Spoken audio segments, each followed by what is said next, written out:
বিসমিল্লাহির রহমানির রহিম। সম্মানিত সুধী সকলকে আমার আসসালামু আলাইকুম। আশা করছি সকলে ভালো আছেন এবং সুস্থ আছেন।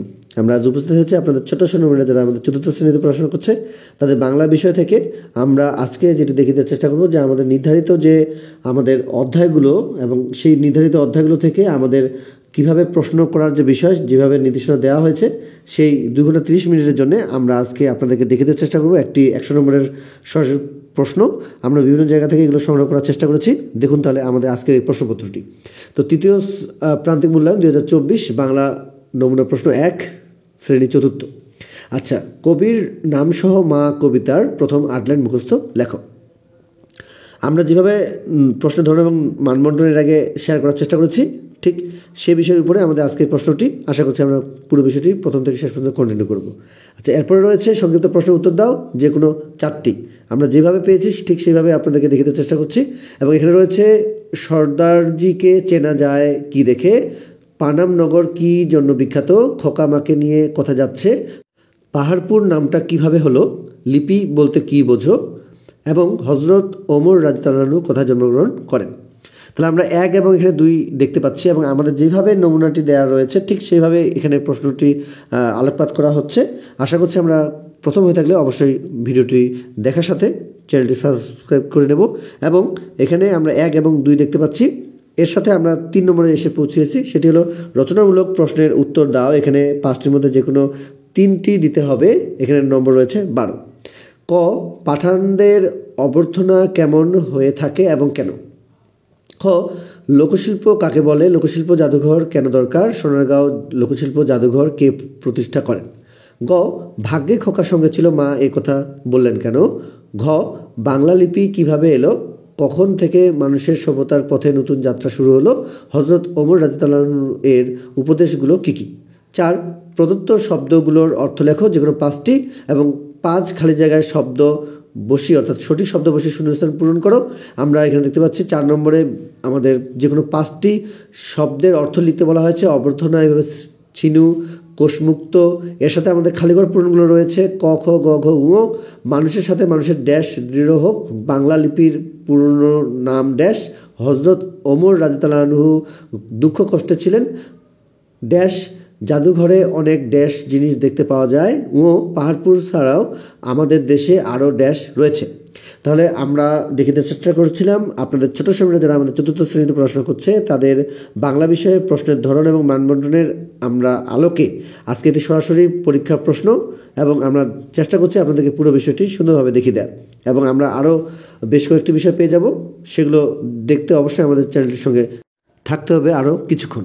6 নম্বরে রয়েছে আমাদের 6 নম্বরে রয়েছে বিপরীত শব্দ লেখো, যে কোনো 5টি, এবং 7 নম্বরে রয়েছে আমাদের সমার্থক শব্দ, 8 নম্বরে রয়েছে বাক্য তৈরি, 9 নম্বরে রয়েছে আমাদের বিরামচিহ্ন বসিয়ে অনুচ্ছেদটি তোমার উত্তরপত্রে লেখো। তো 6 নম্বরে 5, 7-এ 5, 8-এ 5 এবং 9-এ 5 রয়েছে।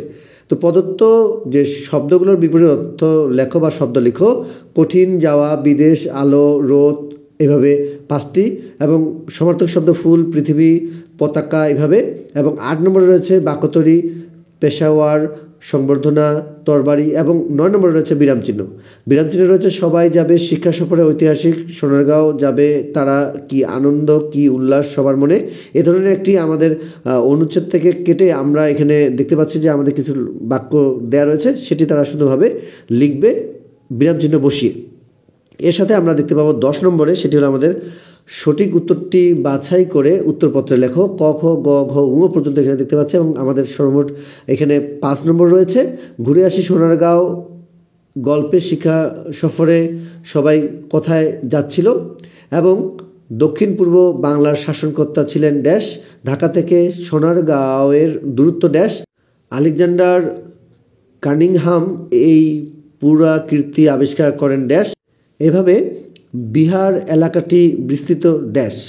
আমরা দেখিয়ে দেওয়ার চেষ্টা করছিলাম যারা আমাদের চতুর্থ শ্রেণীতে পড়াশোনা করছে আমাদের ছোট সময়রা তাদের বাংলা বিষয়ে আমরা সরাসরি একটি পরীক্ষা প্রশ্ন যাকে আমরা বিভিন্ন জায়গা থেকে সংগ্রহ করার চেষ্টা করেছি। আরও আমাদের কয়েকটি বিষয় রয়েছে, বিশেষ করে আমাদের 11, 12, 13, 14 এ ধরনের আমরা প্রশ্নগুলো পেয়ে যাব। খুব শীঘ্রই। যারা আমাদের পূর্বের যে ভিডিওগুলো, যারা বাংলা বিষয়ের কথা থেকে বা কোন অধ্যায়গুলো থেকে প্রশ্ন হতে পারে সে বিষয়ের উপরে যদি ভিডিও না দেখে থাকি, অবশ্যই আমরা সেই ভিডিওগুলো দেখে আমাদের এই আজকের ভিডিওটি একটি লাইক দিয়ে অবশ্যই অন্যদের কাছে পৌঁছাতে শেয়ার করে দেবেন। দেখে দেওয়ার চেষ্টা করছিলাম যারা আমাদের চতুর্থ শ্রেণীতে পড়াশোনা করছে তাদের বাংলা বিষয়ের আজকের এই আলোচনা।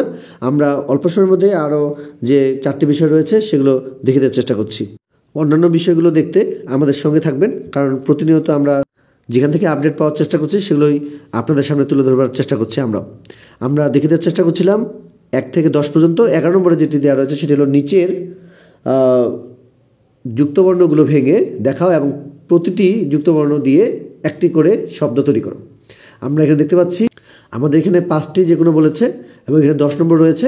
তো আমাদের ছোটো সময়তে যে বইয়ের যুক্তবর্ণগুলো যে অধ্যায়গুলো থেকে আসার কথা সেগুলো আমরা সুন্দরভাবে ভেঙে ভেঙে আমাদের ছোটো সময় থেকে শেখানোর চেষ্টা করবো এবং তার সাথে আমরা শব্দ তৈরি করার বিষয়েও নিশ্চিত করব। এবং 12 নম্বরে আমাদের যেটি দেওয়া রয়েছে সেটি হলো এক কথায় প্রকাশ করো যে কোনো 5টি। এবং এখানে দেখতে পাচ্ছি আমাদের ক, খ, গ, ঘ, ঙ, চ, ছ আমাদের 7টি দেওয়া রয়েছে, সেখান থেকে আমাদের 5টি দিতে হবে, যা পূর্বে দেখা যায়নি। যারা কাঁধে পালকি বহন করে এবং যা সহজে লাভ করা যায় না, বাংলা ভাষার বর্ণ অবাক হওয়া, যুদ্ধ করেন যিনি, খাপ থেকে বের করে আনা।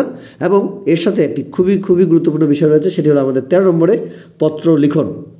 এই পত্র লিখনের ক্ষেত্রে আমরা যে বিষয়টি এখানে দেখতে পাবো সেটি হলো, মনে করো তোমার নাম শান্ত বা শান্তা, তুমি 5ম শ্রেণীর ছাত্রী, তোমার বার্ষিক পরীক্ষার প্রস্তুতি কেমন হয়েছে তা জানিয়ে তোমার বাবাকে একটি পত্র লেখো। খুবই খুবই গুরুত্বপূর্ণ একটি বিষয়। আমরা চেষ্টা করবো আমাদের ছোটো সময়দের এই ধরনের বিষয়গুলো তারা যেন পেরে যায় এবং আরও যে চিঠি বা আরও যে পত্রগুলো রয়েছে বা এর সাথে আমরা আরেকটি বিষয় পেয়ে যাবো, সেটি হলো আমাদের কবিতার মূল ভাব। অবশ্যই প্রত্যেকটি কবিতার মূল ভাব আমরা আমাদের ছোটো সময়দেরকে এখন থেকে এখানে জানানোর চেষ্টা করবো, যাতে করে তারা এগুলো পেরে যায়। এবং এর সাথে আমরা আরেকটি বিষয় পেয়ে যাবো, সেটি হলো যে কোনো একটি বিষয়ের উপরে 150 শব্দের মধ্যে রচনা লেখো। সেটি হলো তোমার মা, সোনারগাঁও, খলিফা হজরত ওমর রাদিয়াল্লাহু আনহু। এর সাথে আমরা আরও যে অধ্যায়গুলো রয়েছে, যে অধ্যায়গুলো থেকে আমাদের ছোটো সময়দের রচনা বা এ ধরনের বিষয় হয়ে থাকে বা হতে পারে, সেগুলো থেকে আমরা 150 শব্দের রচনা আমরা আমাদের ছোটো সময়দেরকে শেখানোর চেষ্টা করব।